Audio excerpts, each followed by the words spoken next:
More parts of Maryland slowly back open for business as the state sees its lowest hospitalization numbers in more than a month. Hello, everybody. I'm Rick Ritter. And I'm Denise Koch. Well, within the last hour, we have learned that on June the 1st, Anne Arundel County will allow barbershops, beauty salons, and other non-essential retail businesses to reopen with limits on capacity.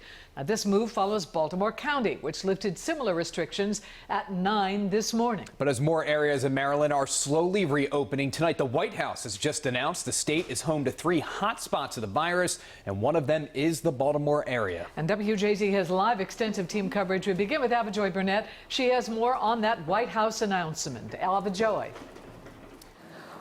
Well, we have long known that Prince George's County, Montgomery County, and the Baltimore area are hot spots for the virus here in the state. But earlier today, the White House announced that there are also national hotspots. This comes just a few hours after the governor announced new measures for additional testing. As Maryland slowly reopens, the White House announced 3 jurisdictions here are on the national radar for high coronavirus rates. The #1 metro with the highest positivity rate is the District of Columbia, which includes Northern Virginia and Maryland, Montgomery County, and PG County. That is followed by Baltimore, Chicago, and Minneapolis. Baltimore City still has strict stay-at-home orders, but Friday morning, Baltimore County started allowing more businesses to open up.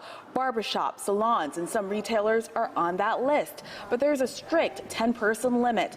As more people venture out, the governor says the state quintupled the number of contact tracers to track and isolate anyone who may have been exposed to the virus. Contact tracing is the tool that we have now to go out and to suppress this virus. This is the way, because we don't have a vaccine, this is the way that we can prevent the spread. Walmart will now do testing at 3 locations, 2 of which are on the Eastern Shore, where clusters emerged in poultry packing plants. The state's 1,200 pharmacies have also been authorized to lift that load. Some sites require appointments, but a doctor's note or even symptoms are not necessary. Maryland now has 44,424 confirmed COVID-19 cases. 2,092 people have died in the state, and another 115 cases are possibly linked to the virus. Every one of those numbers is a person.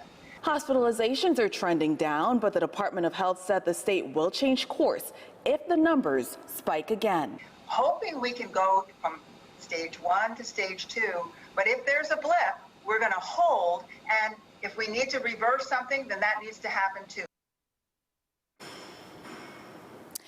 And this afternoon, Baltimore County announced that they will have testing at all of their facilities, all of their health facilities. You will just need an appointment to get into that. And remember that the salons and the barbershops are allowed to open here in Baltimore County, but there's still restrictions in other facilities like nail salons. Live in Baltimore County, Avajoy Burnett for WJZ.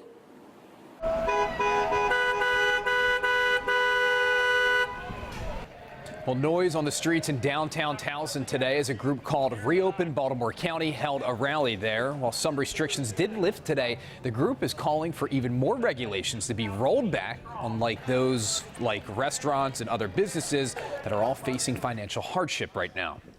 Well, of course, this is a huge weekend for Ocean City, and plenty of people are heading to the beach resort despite the pandemic and less than ideal weather. This is a live look at the traffic headed over the Bay Bridge to the Eastern Shore.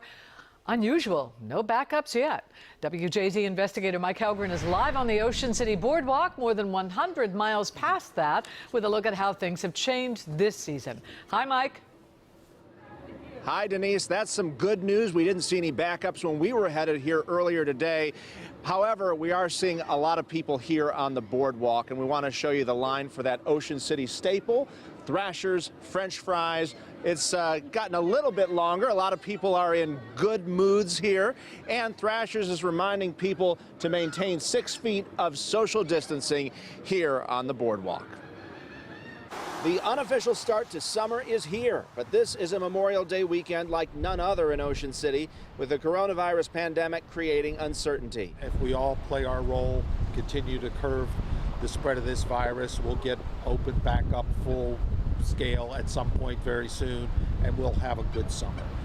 But I think we're all realists in the fact that it's not going to be the same as the summer of 2019. Even with the chilly, rainy, windy weather, people still flock to Maryland's main beach resort, where many prepared to welcome visitors. We're trying to make sure that we follow the protocols with social distancing, we wear our masks, we have hand sanitizers, and going through all the steps to make sure that our customers feel safe and that our staff is safe as well. Ready for some pizza? The Smith family from Baltimore could not eat inside, but they still enjoyed some pizza on the boardwalk and are glad they made the trip. Because it gives us a chance to go on our first vacation with our family, get out, because it's been tough. And bottom line, are you glad you came? Yes, I'm really happy. The vacancy signs were on and some hotels opened for the first time this weekend. Ocean City relaxed lodging restrictions earlier than expected. The pandemic could benefit Ocean City this season, with people not flying and choosing to stay closer to home. There's been way more stuff open than I thought there would be. I didn't think really anything was going to be open on the boardwalk until like this weekend, so that was nice. We actually drove out to Assateague the other day, which is great because there's no, I don't know if it's going to change in a couple of days, but there were no fees to get in the park and there were horses everywhere. Saw a bunch of babies. Now, some places aren't yet able to open. However, as you heard her say, there's a lot more open than she thought, and a lot of retailers are now open. However, at restaurants, you still only are allowed to do carry out or delivery. And the mayor of Ocean City says he is pushing for al fresco dining here in Ocean City. Reporting live on the Eastern Shore, Mike Helgren, WJZ. All right, Mike, thank you. We want to bring in Rachel Menentoff now. She was at Baltimore City Mayor Jack Young's news conference this afternoon, where he had a message for Marylanders ahead of Memorial Day weekend. Rachel. Rick, Mayor Young and the police commissioner want to remind people that they will be enforcing the stay-at-home order this weekend. They're asking that people refrain from holding large gatherings. And if you do choose to hold a cookout, they're asking that you limit it to the people in your household. There has been an 8% increase in positive coronavirus cases here in the city.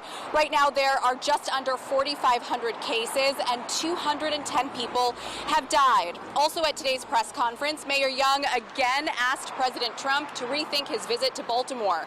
The president is scheduled to land at Fort McHenry on Monday and then head over to Anne Arundel County. The mayor says the president is violating the law by coming during the stay-at-home order and that his arrival comes with a high price tag for the city. Nonetheless, Police Commissioner Harrison says the police department is working with the Secret Service in anticipation of the president's arrival. We need our officers to be patrolling our streets and making sure that people are following social distancing and that these businesses who should not be open are not open. We don't need to be spending our resources for the president who's coming here under my orders to stay at home. And President Trump has said that religious institutions and houses of worship are essential and should reopen immediately. In response, Mayor Young says that he's going to leave the decision to ministers and says that he knows most ministers will look at safety first. We're live outside City Hall. I'm Rachel Menentoff for WJZ. Thank you, Rachel. If your weekend plans take you into Baltimore City, be prepared for some heavy traffic at meal distribution sites. Now, tomorrow from 11 until 2, the World Central Kitchen will be giving free meals at 3 locations. They are M&T Bank Stadium Lot H, the Old Eastern High School Johns Hopkins parking lot, and the Baltimore Community College alternate campus on Liberty Heights Avenue. Drivers should plan ahead to allow more travel time, use alternate routes if possible.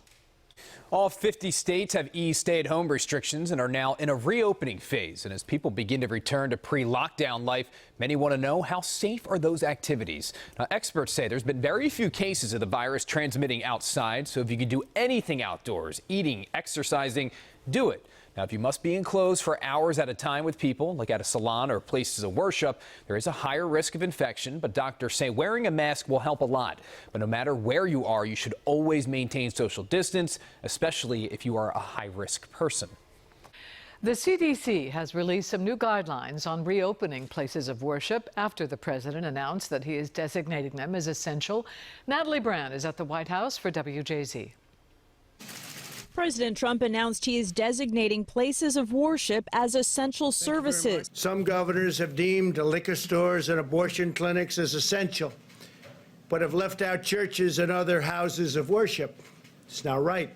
I call upon governors to allow our churches and places of worship to open right now. The president also threatened to override any state or local official who does not open churches, mosques, or synagogues. The leaders in the faith community should be in touch with their local health departments so that they can communicate to their congregates. As states move toward reopening this week, coronavirus task force coordinator Dr. Deborah Birx pointed to a drop in daily cases in states including New York. But other areas remain a concern for task force officials, such as here in Washington, D.C. And experts say this holiday weekend, it's important to continue to maintain a distance of 6 feet apart from one another and take other precautions. When you go out for this weekend of Memorial Day and you want to do some kind of social gathering, it's very important to maintain that 6 feet distance and very important to have your mask with you. Vice President Mike Pence made his second trip out of Washington this week, this time to highlight the reopening of Georgia, where he met with the state's Governor Brian Kemp and restaurant executives.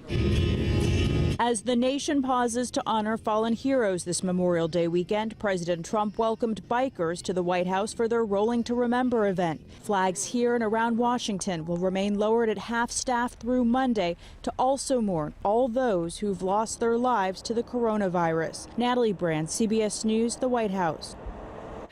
Well, on Wall Street today, as you see, the Dow ended the week in the red, closing down almost 9 points as investors watch China-U.S. tensions. Now, staff at some of Maryland's nursing homes and assisted living facilities ate well this week. That is the Meals for Healthcare Heroes program right there that helped them out. The Capital Funding Group is on a mission to deliver meals to the staff at 53 facilities. So here's the delivery earlier this week to a future care facility. Now, to make this happen, CFG and CFG Bank, they reinvested some of the money earned from Paycheck Protection Program loans. So far, the program has already provided more than 2,000 meals. And WJZ has everything you need to know during this time. Just head to our website, WJZ.com. Look under top stories for a full list of resources. Plus, the most important links and numbers are under quick links.